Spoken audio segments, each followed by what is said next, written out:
What's up, everybody? It's Tiggy Maximus with Tiggy Maximus Talks, episode 229 on Spotify and YouTube. Thank you guys for following the podcast, listening to the podcast, donating to the podcast, spreading the words to your friends and family and everyone in between. And, anything's appreciated. Always wanted to make this podcast big. And, I always love talking about topics. Food, comedy, and sports. So keep on doing, spreading word, donating, listening to everything I have to say. Eventually, you get through all the episodes, but I'm always appreciative. Thank you guys. So on episode 229, I want to talk about two comedy shows and UFC 317, and maybe I might throw in some Lakers stuff. So I went to two comedy shows, and one I went to the Mic Drop Comedy Club, Claremont Mesa Boulevard, right off the 163 freeway, right by the courthouse, right by Denny's. And apparently they do comedy on Tuesday nights, and that's kind of cool because, it gives more opportunities to showcase your talent, and, it gives everybody else something to do on a Tuesday night. So who says that comedy can't be on a Monday or Tuesday? I mean, in most cases, it'll probably start on a Wednesday, Thursday, Friday, Saturday, sometimes on Sundays, depending on where you go. But Monday, Tuesday, they can be comedy nights, and Mic Drop just happened to do a show on Tuesday, and I gotta say, the show was Kiki Yeung. She does the show The Crazy Woke Asians at the Mic Drop Comedy Club, and does it pretty much countrywide, worldwide for that show, and she takes her talents all over the place, and she's a busy lady. So it just so happens that Kiki was going to be in San Diego, Mic Drop, and I figured it'd be a good time to go back and see Kiki. So she had a good lineup.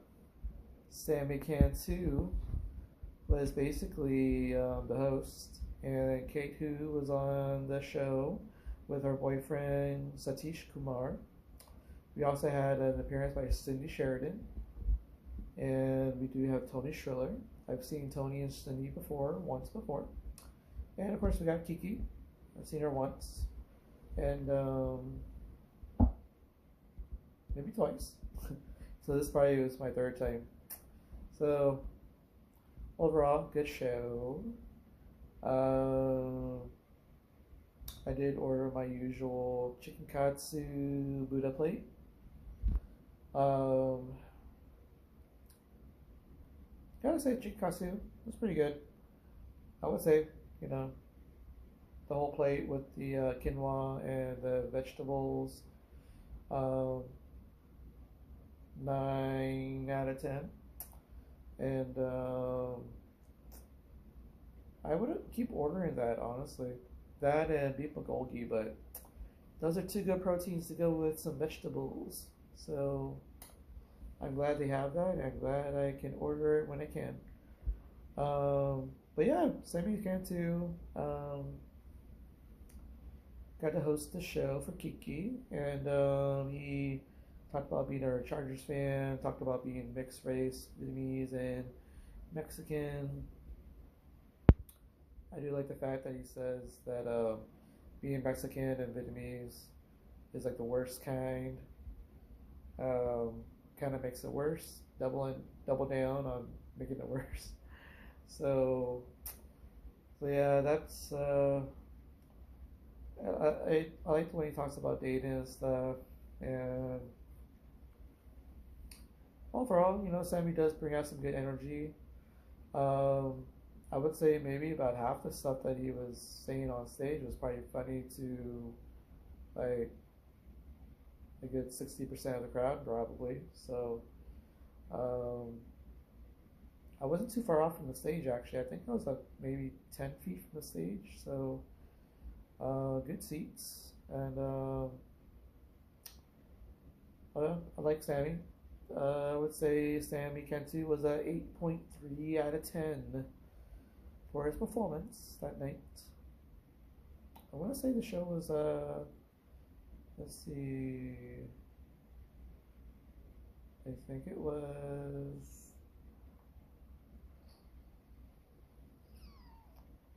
was it? Was it June? Not June 20th. June 24th. So June 24th was the show, and then next person to go up was Kate Hu. First time seeing her, and she does like to talk about her boyfriend. Says her parents are kind of racist, including her dad. Kept asking um, what kind of dark he is, and of course they're talking about Satish Kumar. Um, it's funny because like I guess there's an association when if you're black you have a certain things like you have a very um, gifted junk, but Kate was basically saying that he's not black. I checked, and then that kind of insinuates the whole black and size and the whole stereotype of blacks. So that's always interesting, and that got people some good laughs and stuff. And I would say Kate did pretty well with this crowd. Um, yeah, she talked about her family and then talked about Satish. Um, and she was funny. Most of the crowd liked her. So I want to say that Kate was like an 8.7 out of 10. And then she kind of introduced her boyfriend. And then Satish came up on stage, and he was just kind of looking out. And I guess that's what he was given, and he has to lead into his set based off of that. So that's such a good rapport, and they're a really cute couple. It was kind of cool talking to both of them. uh, so yeah, Satish did talk about him growing up. Um, talk about dating as well. Of course, he's dating Kate Hu. And the crowd liked him. I liked him, and he does have a lot of good jokes. And it's important that no matter where I was sitting, like, crowd was pretty much following a lot of his jokes. So, um, the laughs probably weren't as loud as Kate's, but I would say Satish, 8.5 out of 10. Next up, we have Cindy Sheridan. I've seen her before on Ellis Lynn's show at the Vino Migrante. And so she talked about her shirt in church, and she has that fun hoe shirt that she wears. And she did talk about her, I guess, I guess her dad passed away, I think. Someone in her family passed away, or her husband passed away. So, I want to say husband, yeah, I think, yeah. So, and then, with all that, she got some good jokes, and then I guess she decides that she's going to own up to the catchphrase, "Fun ho." So That's kind of cool because every comic should have a catchphrase, and they should probably do some merchandise. So, um, but yeah, Cindy Sheridan, 8.3 out of 10. She got some good laughs. Some of the crowd, like, they were following her jokes throughout, and I would say that she did pretty well. So 8.3 out of 10. Next up, we got Tony Shriller. He likes to bring his guitar when he does his stand up and sings and play the guitar. And he does have some stuff about um, jerking off. And I guess talking about dating too. And he had a lot of punchlines while he was playing music, which is always good. And he does make it work. Uh, there was a joke that he did before that was pretty funny, but he didn't do it this time. It was the song was about what was the best thing about his girlfriend, and he just played the whole song without saying a word, and he ended the song, and that's basically it. He didn't do it this time, although that would have been pretty funny. Um, I'm probably guessing it either because if most of this crowd was there before, so they probably wanted to see something new. So I've always been one to always listen to new material if possible. So, but yeah, Tony Shriller does really well telling jokes while he's playing music, and he was an 8.8 out of 10. And then we got Kiki Yeung. She did some jokes on stage, and I guess she played some games on stage too, where I think you're supposed to get an English phrase from the crowd and then turn into Cantonese, and then you pull up three people on stage, and you're supposed to repeat the three phrases, and you get prizes. So I think there was one time I think someone was getting choked, and the person getting choked had to give consent to a woman who was choking a man. So that was pretty funny to see.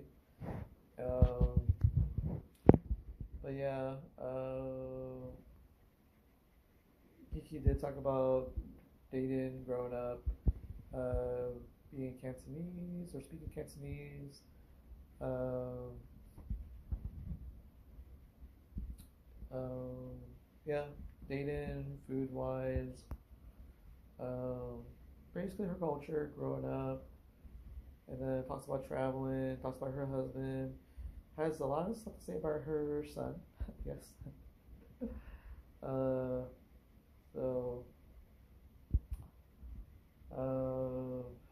but overall, the games were pretty interesting. The jokes were pretty funny. I would say more than half the crowd liked Kiki. So I'd say overall Kiki was 8.8 out of 10. It's kind of cool getting to talk to everyone on the lineup, and kind of cool catching up with everybody. Sammy, Tony, Cindy, getting to meet Satish and Kate, and getting to catch up with Kiki. So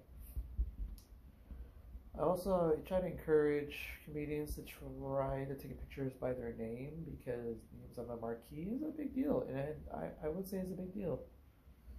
And I would encourage that for all comics to do that. So, and then another show I went to was a few days after. It was on a Friday night. I finally got to go to the Grand Comedy inside the Escondido Westfield Mall. The Grand Comedy Club is a pizza parlor, sports bar mixed in with a comedy show. So,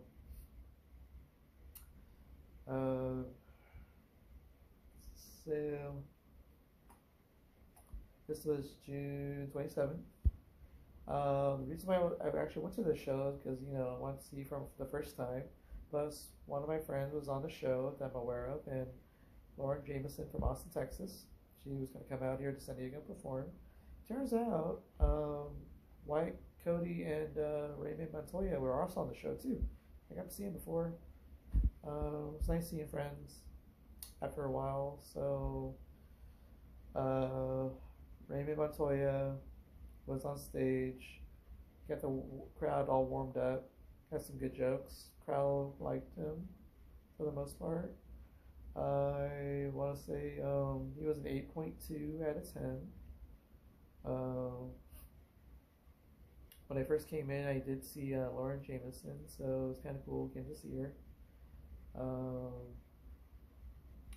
I would say Lauren has a lot of jokes about being Jewish, and I guess her bush.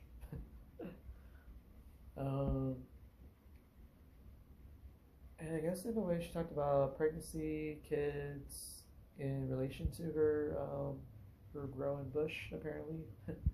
So, and apparently asked somebody how well is their line of sight, because I guess somebody was wearing glasses or not, or someone had 20/20 in the crowd or something. So she did some crowd work, looking more to her right. She's always very direct about it. She never holds back, and that's what makes her funny. So she got some good laughs, and then there's some, I guess, it was leading to a good laugh. So overall, I would say Lauren Jameson was an 8.4 out of 10.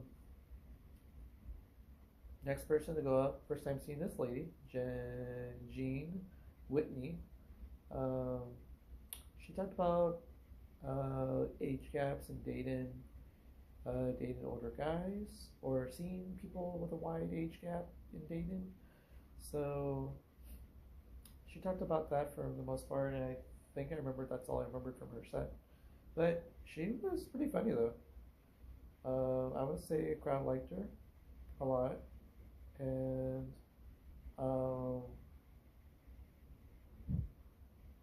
I want to say she was an 8.7 out of 10. Next up, I've seen this guy a while. He goes everywhere. White Cody. He always has his jokes about Spirit Airlines.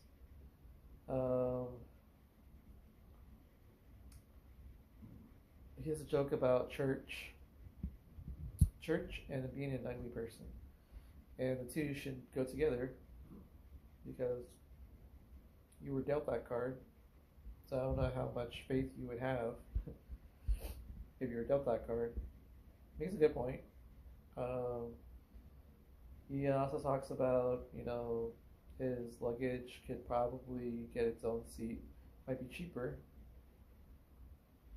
And of course, he has the Spirit Airlines T-shirt merchandise. So Wyatt's pretty cool, and it's kind of cool talking to him. Good catch up, and honestly, I liked it when Wyatt does his math joke about how much his friends make compared to him, and he used fractions. And I can't help but laugh at the whole 10/3 joke, but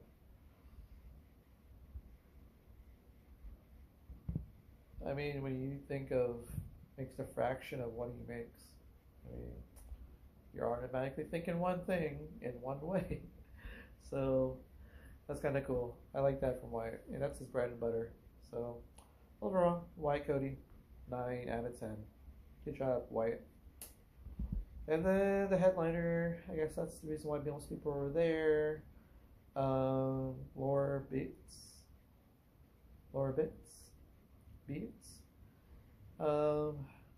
She talked about being autistic. She talked about some dating.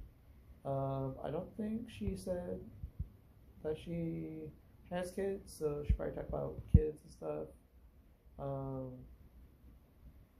She talked about trains, and then kind of getting engaged of how much autistic trait does one or does she have that she talks about trains? Uh,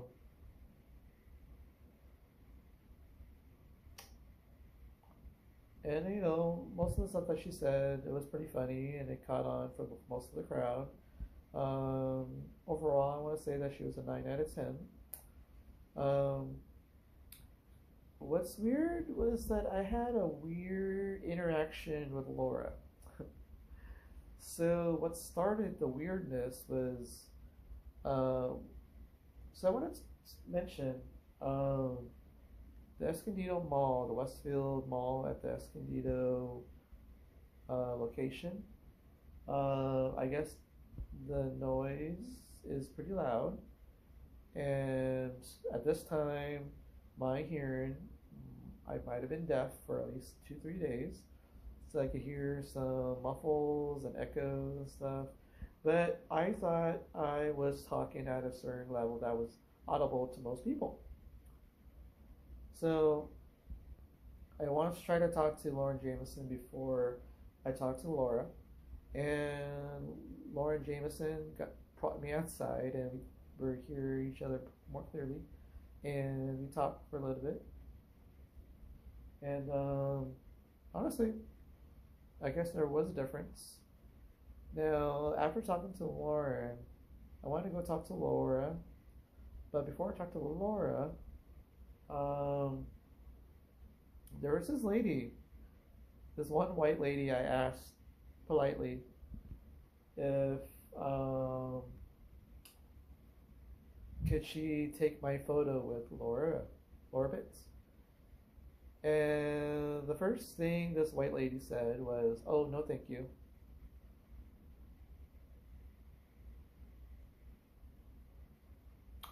I thought that was weird, unless I phrased it wrong. I mean, I could have sworn I said, "Hi, could you take my photo with Laura?" And I was handing her my phone, but then she backed away and declined. And she just took a photo of her friend with Laura. So I don't know if I was a victim of racism or something, or prejudice. It almost kind of felt that way. But then after this lady left with her friend, I then see Laura. I introduced myself to Laura. And from the get go, it was a weird conversation from the get go. She kept telling me that she couldn't hear me, and then I tried to talk louder, but my voice level is kind of mostly the same almost. And I just talked about comedy and stuff and going to shows in LA and San Diego. That's usually my convo starter. But she kept saying, "I'm sorry, I just can't hear you." So I moved from one side to another. So I was on both sides of Laura, but hopefully the next time I try to talk to her, she could hear it. And the only thing she could hear me talk about was the Mic Drop Comedy Club, and that she might be performing at the Mic Drop Comedy Club. But after that point, she kept saying that she couldn't hear me. So it just kind of made for an awkward conversation, and at that point, I kind of quit. So the last thing I asked was, "Hey, can we take a picture?" And I took a selfie with Laura. She's not very enthusiastic about it, and I already felt like two double weird moments back to back, and I'm just doing it for the Instagram, and then I'll talk about it on here on the podcast. So, uh, but yeah, Lara Beitz, she's nine out of 10, good comedy, make people laugh, but she is awkward in person, and I guess it might have came with autism, possibly. I don't know. Anywho, I tried the pizza there. You get 2 slices, and I tried the work slice. Yeah, I think I did the work slice. I think I did 2 work slices. Um, Unless I did one work slice and one barbecue chicken, but it might have been 2 work slice. A lot of cheese on it, but a lot of good toppings. Give you a lot of toppings, so that's always good. And 2 slices for $16, and I also got orange juice for like $4 or $5. So, orange juice, good as usual. I always like Minute Maid. I think it was like 9 out of 10. The pizza was mostly good. I want to say it was a 8.6 out of 10. Um, and I would have their pizza again. I might ask for maybe less cheese, but unless it's not possible, then I don't know. Maybe ask them to make a whole new pizza and then get the slices from that. Um, who knows? Um, Otherwise, I would have to pick the cheese off or eat half the cheese. But yeah, overall, I got to talk to a guy by the name of Solomon. He's a cool guy. He's the door guy of the Grand Comedy Club. This actually was in the middle of downtown Escondido, but they moved it to the Westfield Mall in Escondido off of Via Rancho Parkway. So it's easier to find. Uh, so, guess what, guys? The Lakers, LeBron James did opt in for the 2025-2026 season for the Lakers. He's going to get at least $52 million. It's his last season with the Lakers unless he renews. But I don't think he's going to renew after this coming season. So Luka Doncic and LeBron James will still be together.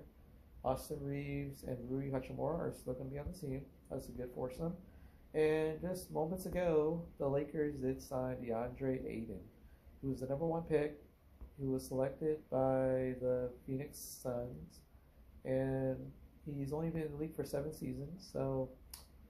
And he got bought out by the Portland Trail Blazers for $25 million plus, and he was owed $36 million for this coming season, but they bought him out.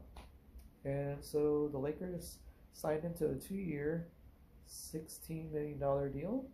So overall, DeAndre Ayton is probably going to get $34 million for this upcoming season between the Lakers and the Blazers. So that was a big man threat the Lakers needed, and he doesn't have a lot of mileage on him, so it's a perfect fit. He gets to play with Rui Hachimura, Austin Reeves, LeBron James, and Luka Doncic. Not to mention there's Bronny James and Dalton Connect. So I feel really good about the team for the Lakers 2025-2026. He could probably hang with the Oklahoma City Thunder, who did win the NBA championship, beat the Indiana Pacers 4-3 in 7 games. And right now, there's a lot of free agent moves going on. I think Kevin Durant got traded to the Houston Rockets. That's one.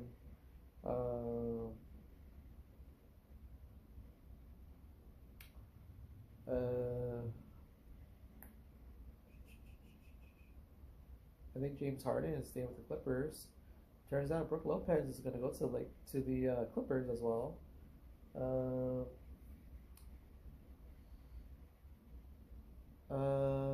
Miles Turner, I think he went to the Milwaukee Bucks. And in doing so, they did waive Damian Lillard, who is trying to find a team, but he is going to get owed $22 million for the next 4 or 5 years from the Milwaukee Bucks. So I think he's going to clear waivers, and even though he tore his ACL, but he might be back sooner than later than most other players who did also get, torn ACLs, like Tyrese Halliburton, Jason Tatum. I think they're both out for 2026. But Damian Lillard might still play, actually, during playoff time. So whoever gets him might get him for a cheap deal, and also it could be the key piece to win an NBA championship. Hopefully the Lakers get Damian Lillard. Let's see.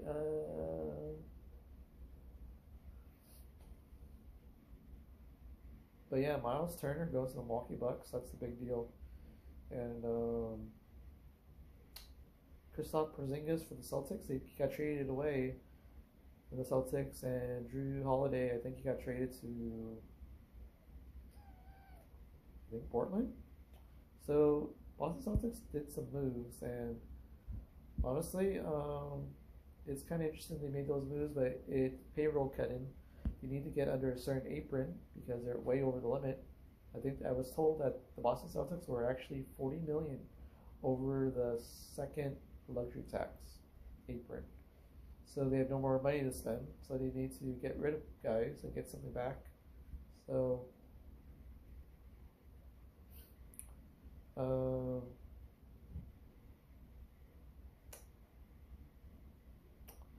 so yeah, the Lakers. I think they got a guy La Ravia. I think he was on Sacramento Kings, 2-year deal. He should be a great role player. Um, so honestly, the Lakers still kind of have a good bench going on, despite all their salary cap limitations. Honestly, Lakers got a good thing going, and they probably have a 1-year window, 1 or 2 year window to kind of get a championship with this opportunity. And the fact that the Lakers got sold for $10 billion, bought by Mark Walter, who is the owner of the LA Dodgers. Ain't that something? Um, Anywho, guys, last thing I want to talk about, UFC 317. I think they were in T-Mobile Arena in Las Vegas. I got to watch Tracy Cortez shut out Vivian Araujo. It's a flyweight women's fight. Tracy Cortez took it to the ground, did well in stand up. She might have got popped once or twice, but overall she dominated the fight with Araujo. Kudos to Tracy Cortez. She's going to be number 8 in the flyweight division. That's pretty awesome. I did get to see Delgado with a flying knee, kind of. He beat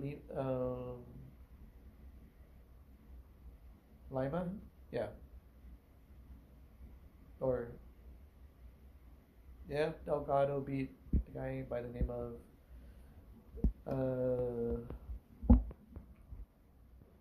Lima. Might be Lima. Probably not. Delgado won by knee, flying knee. Just remember that. And that happened in like 26 seconds. Terrence McKinney. I think he beat his guy. I think it was like Borshev. And like he beat him with a choke.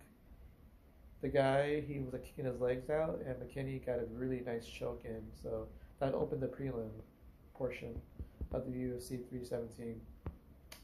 And then Robocop Rodriguez, he with one punch he knocked out Jack Hermanson. I mean, I thought Jack Hermanson was going to win by volume of strikes, but apparently one good punch from Robocop just knocked his lights out. And then we get into the UFC main card, UFC 317. Started off with Talbot and Lima. Talbot, decision, Lima. It's pretty close. Then we got Dariush. Had a nice fight with Moricano. It was a back and forth fight. Dariush won by decision. Joshua Van, he has made a statement in the men's flyweight division.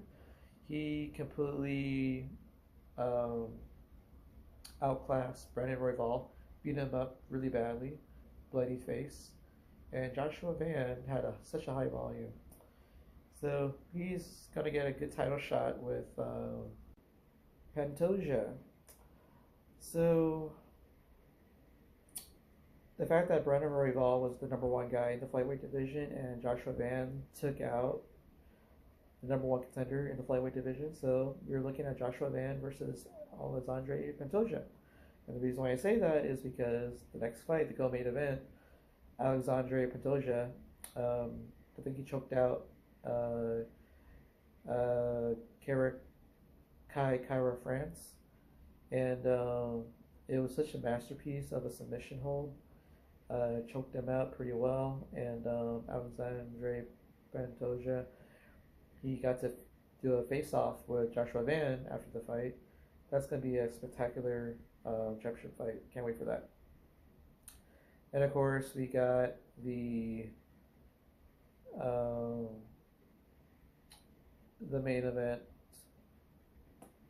We got Ilia Topuria, the former featherweight champion, going up against the former lightweight champion, Charles Oliveira. They're fighting for the lightweight championship that has been vacated by Islam Makhachev.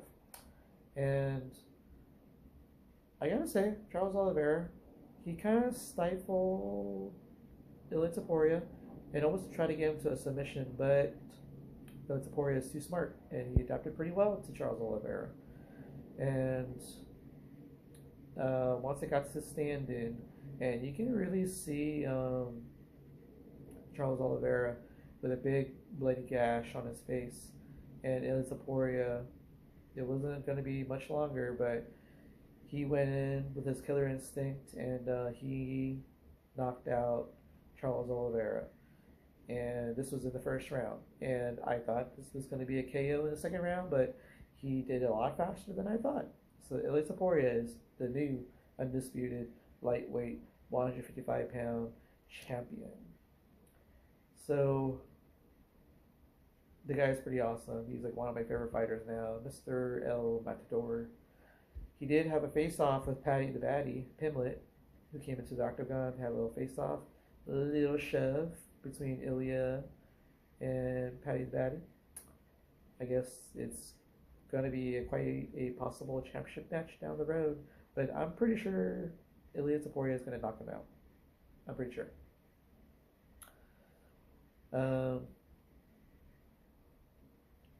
But honestly, Ilia Topuria, he's now the #1 pound for pound in the MMA. So he is pretty awesome, and I can't wait for his next fight. And I don't know if anybody can stop him because he's been on a murderer's row of knockouts. A knockout, a stretch of knockouts of murderer's row of fighters. So some of the best. And he's just taking out champions left and right. Alexander Volkanovski, Max Holloway, Charles Oliveira. I mean, there's only one guy that went 5 rounds with Ilia Topuria, and that's Josh Emmett.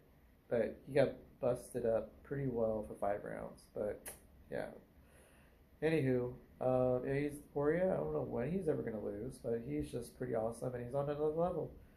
He adapts so well. He can get out of grappling. He can get out of submissions.